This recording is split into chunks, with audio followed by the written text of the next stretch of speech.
चलो बच्चों, आज गॉस की प्रमेय का लास्ट अनुप्रयोग आज हम पढ़ेंगे। वो भी बहुत महत्वपूर्ण है और इसको भी आप तैयार कर लीजिएगा। चौथा अनुप्रयोग क्या है? चौथा अनुप्रयोग क्या है?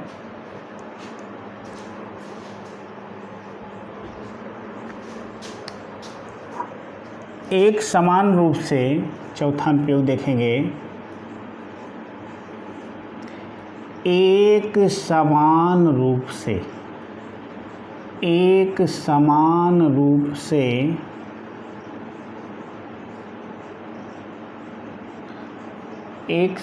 रूप से आवेशित गोलीय कोश से आवेशित गोलीय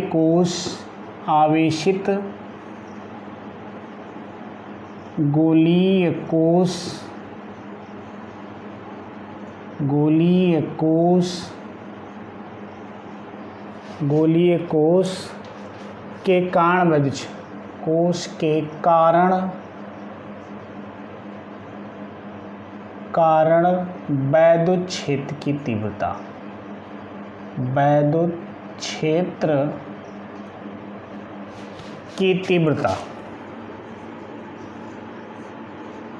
तीव्रता ध्यान दीजिएगा। इस क्वेश्चन को कैसे तैयार करेंगे, इस डेरिवेशन को, जैसा कि कह रहा है एक समान रूप से आवेशित गोलीय कोश के कारण वैद्युत क्षेत्र की तीव्रता के लिए व्यंजक निकालना है।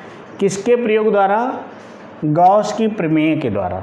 सब में गॉस की प्रमेय का यूज होगा। अब गॉस की प्रमेय के प्रयोग द्वारा ही निकालना है, तो क्या करेंगे? इसमें एक गोला ले लेंगे। क्या ले लेंगे? गोला, ठीक, जिसकी त्रिज्या क्या होगी? जिसकी त्रिज्या ले लेंगे हम लोग कैपिटल आर। जिसकी त्रिज्या क्या होगी? Capital R. केंद्र होगा ओ। एक गोला ले लिया, गोले की त्रिज्या कैपिटल आर, केंद्र कैपिटल ओ। अब इसको प्लस क्यू आवेश दे दीजिए। जैसे ही प्लस क्यू आवेश देंगे, ये आवेश अंदर ना फैल करके इसके पृष्ठ पर एक समान रूप से वितरित हो जाएगा। इसके पृष्ठ पर एक समान रूप से वितरित हो जाएगा। यहाँ से एक प्रश्न बनेगा, किसी गोले को दिया गया आवेश कहाँ स्थित होता है? प्रश्न बनेगा उसके केंद्र पर, उसके भीतर, उसके पृष्ठ पर, उसके बाहर। तो आंसर क्या होगा? उसके पृष्ठ पर एक समान रूप से वितरित होता है। अब निकालना क्या है? ध्यान दीजिएगा। निकालना इसमें यह है कि एक अंदर निकालना है, अंदर, और एक पृष्ठ पर निकालना है वैद्युत क्षेत्र की तीव्रता, और एक बाहर। तो पहले हम क्या करते हैं? बाहर से अंदर की ओर चलेंगे। तो पहले हम बाहर ले लेते हैं। एक पॉइंट ले लिया हमने यहाँ P डैश, P लिया। P डैश, अंदर वाले को P डैश लेंगे, बाद में उसकी चर्चा करेंगे। यहाँ पे हमने P ले लिया। अब यहाँ पे P लेंगे तो एक गॉसियन गोलीय कोश की कल्पना करेंगे। अब गॉसियन गोलीय कोश कैसा बनेगा? देखिए इधर ध्यान दीजिएगा। ये आपका बन गया गॉसियन गोलीय पृष्ठ। क्या बन गया? ये गॉसियन गोलीय पृष्ठ बन गया। ये गॉसियन गोलीय पृष्ठ। अब इसी समय उसको भी मान लेंगे। इसके अंदर ये तो P हो गया, इसके अंदर आपका P डैश होगा, अंदर होगा P डैश, और P डैश से भी एक गोलीय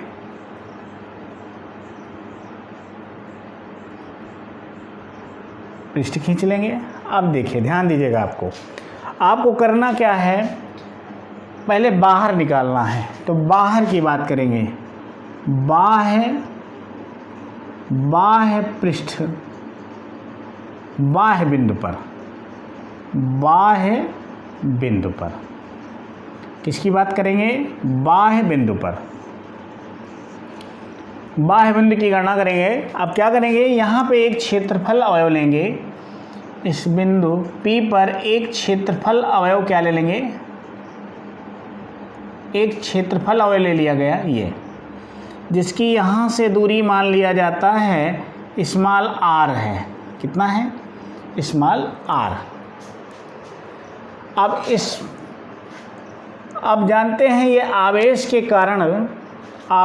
कारण इस पर वैद्युत क्षेत्र की तीव्रता होगी। वैद्युत क्षेत्र की तीव्रता क्या हो जाएगी, यहाँ पे देखेंगे, ये आपकी वैद्युत क्षेत्र की तीव्रता हो गई वेक्टर E, वैद्युत क्षेत्र तीव्रता E हो गई। और यहाँ पे जो क्षेत्रफल अवयव लिया है आपने, ये क्षेत्रफल अवयव हो गया आपका dA। क्या हो गया, dA। अब क्या करेंगे, इस प्लस Q आवेश के कारण इस पर क्या निकालेंगे हम, वैद्युत फ्लक्स।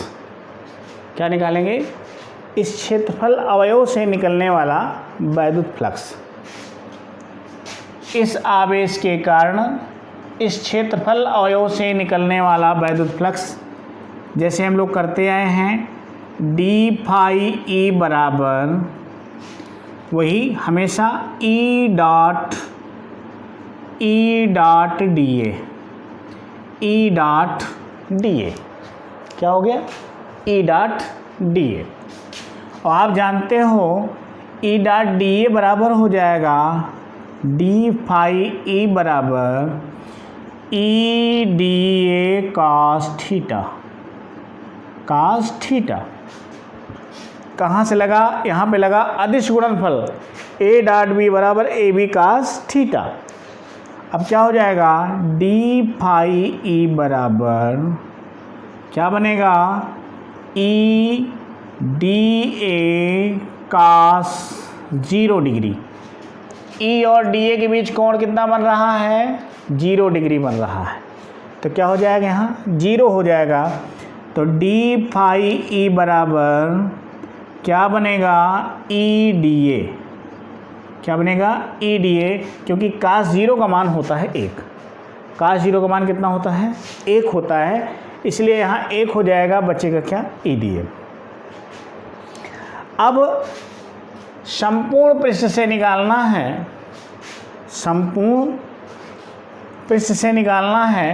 तो संपूर्ण पृष्ठ से निकलने वाला वैद्युत फ्लक्स, संपूर्ण पृष्ठ से निकलने वाला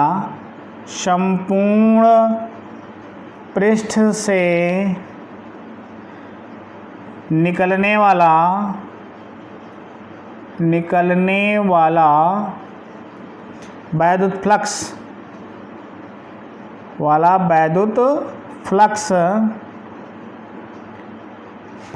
फाई ई बराबर क्या बनेगा, देखिए इधर फाई ई बराबर क्लोज्ड इंटीग्रल यानी बंद समाकलन। क्लोज्ड क्यों लगाया गया, बंद पृष्ठ के लिए इंटीग्रल में एक गोला लगा देते हैं, इसे कहते हैं क्लोज्ड इंटीग्रल यानी बंद समाकलन, ई डी ए। और जैसा कि पहले भी हम आपको बता चुके हैं कि समाकलन जिस पे डिफरेंशियल लगा होता है उसी पे लगता है। तो फाई ई बराबर ई क्लोज्ड इंटीग्रल डी ए।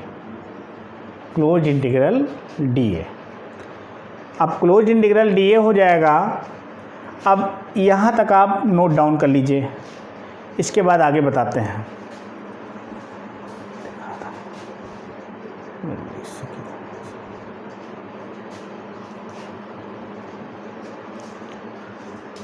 अब देखिए इधर फाई ई बराबर हो जाएगा ई डी ए।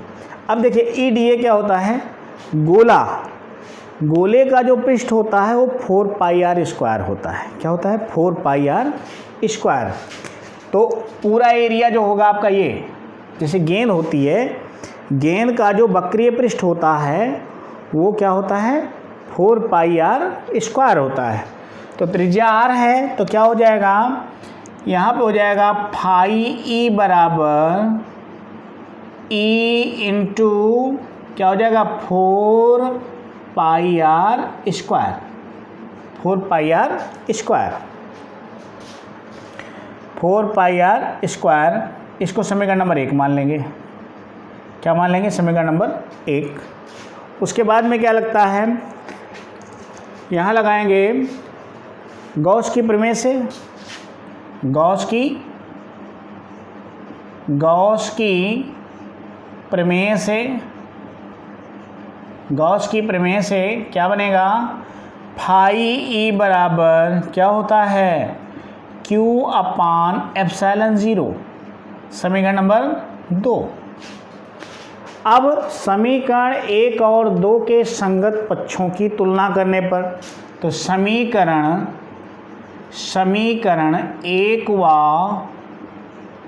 2 से, समीकरण 1 व 2 से लेफ्ट बराबर, तो राइट बराबर होना चाहिए। लेफ्ट बराबर है तो राइट बराबर होना चाहिए। तो क्या बनेगा आपका? अब यहाँ पे लिख देते हैं, ये क्या बनेगा?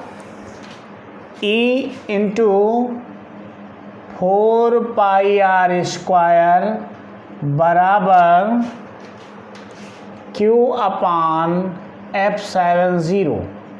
तो E बराबर आ जाएगा 1 upon 4 pi epsilon 0 into Q upon R square.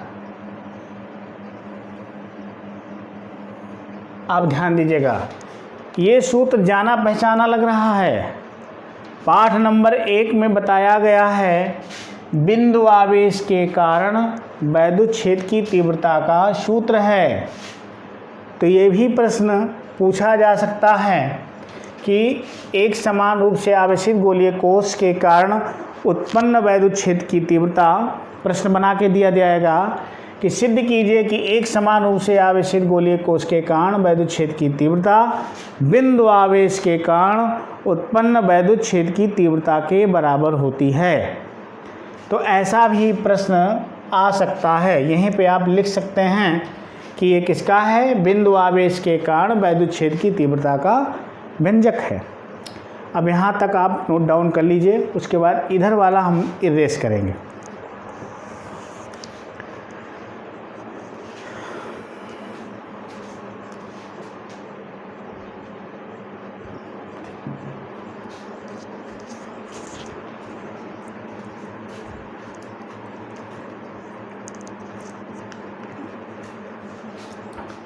अब इधर वाला मिटा देते हैं, ध्यान दीजिएगा। इधर वाला मिटा करके अब आगे बढ़ाएंगे इसको, क्योंकि बाह्य बिंदु पर निकलने के बाद हम लोग कहाँ जाएंगे? बाह्य बिंदु के बाद आएंगे हम लोग पृष्ठ पर, पृष्ठ के बाद जाएंगे फिर आंतरिक बिंदु पर जाएंगे। तो बाह्य बिंदु के लिए बात करेंगे।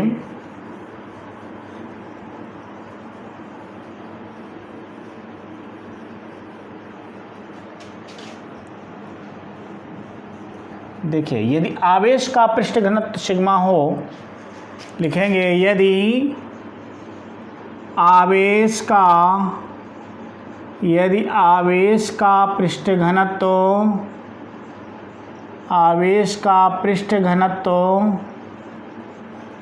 सिग्मा हो तो Q बराबर होता है, Q बराबर 4 pi R square into sigma.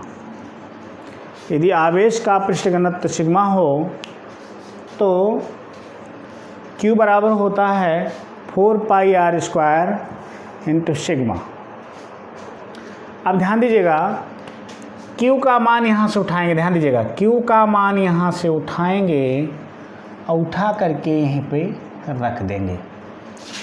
जैसे ही रखेंगे Q का मान यहाँ पे रखेंगे तो क्या बनेगा, बन जाएगा आपका, ध्यान दीजिएगा इधर तीर पे ध्यान देंगे, बनेगा E बराबर 1/4πε0 इंटू Q के स्थान पे आपने लिख दिया 4πr² इंटू सिग्मा अपान r²। क्या बनेगा, r² से r² कैंसिल, 4π से 4π कैंसिल, E बराबर आ गया आपका कितना, sigma upon ε0, sigma upon ε0, sigma upon ε0। अब यहाँ पे एक चीज़ और बताना है इसमें, अब इसमें जो r था, ध्यान दीजिएगा, जब r था तो पृष्ठ की बात करेंगे, अब इसमें r² था ये,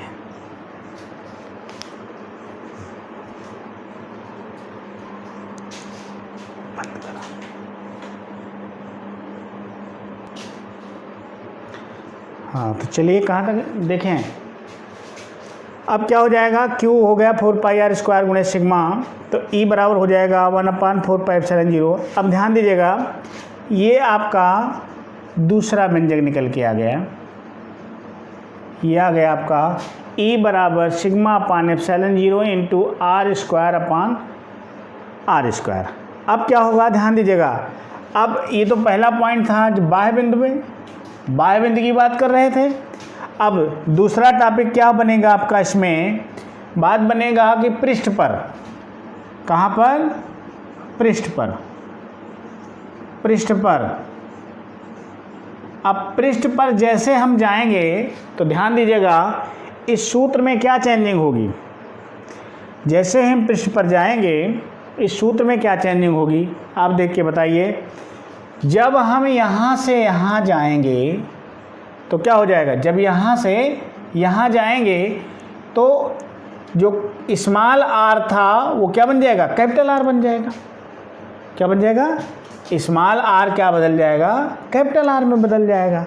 तो यहीं पे क्या हो जाएगा, E बराबर बन जाएगा सिग्मा अपान ε0 इंटू r² बटे r²। यानी आपने क्या कर दिया, स्मॉल r बराबर कैपिटल R, स्मॉल r बराबर कैपिटल R। तो इससे कैंसिल आउट हो गया और आपका सूत्र निकल के आ गया E बराबर सिग्मा अपान ε0।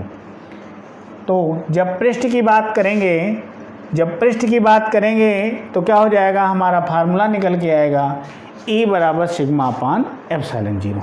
यहाँ तक क्लियर हुआ।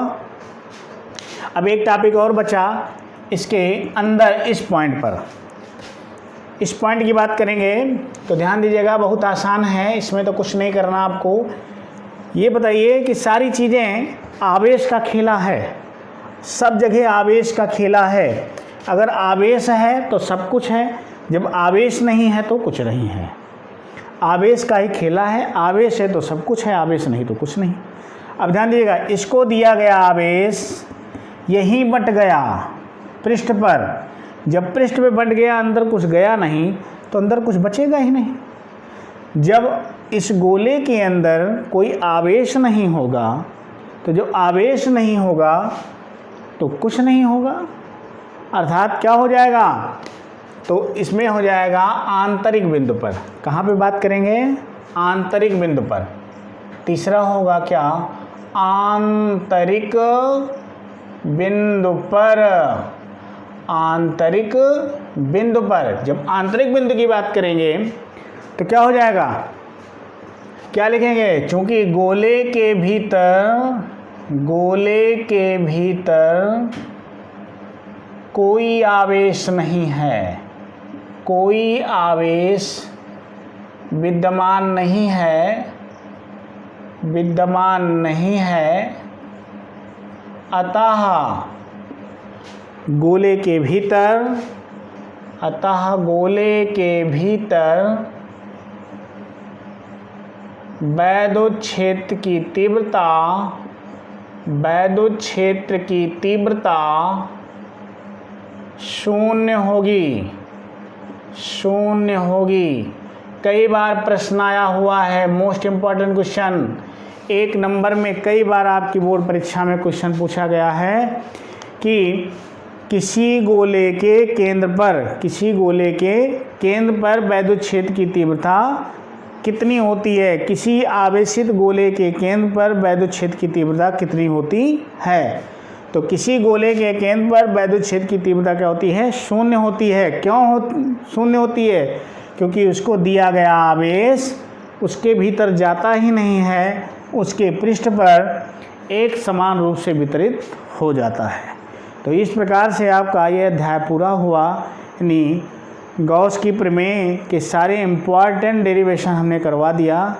इसको आप बढ़िया से 2-3 बार वीडियो को देख करके तैयार कर लीजिएगा। इस चैप्टर के बिना सवाल के कोई भी बोर्ड परीक्षा में पेपर बनता नहीं है, इसलिए आप ध्यान दीजिएगा। ये आप 5 डेरिवेशन आप विधिवत तैयार कर लीजिएगा। अब मिलते हैं अगले चैप्टर में, अगले नेक्स्ट वीडियो के साथ। धन्यवाद।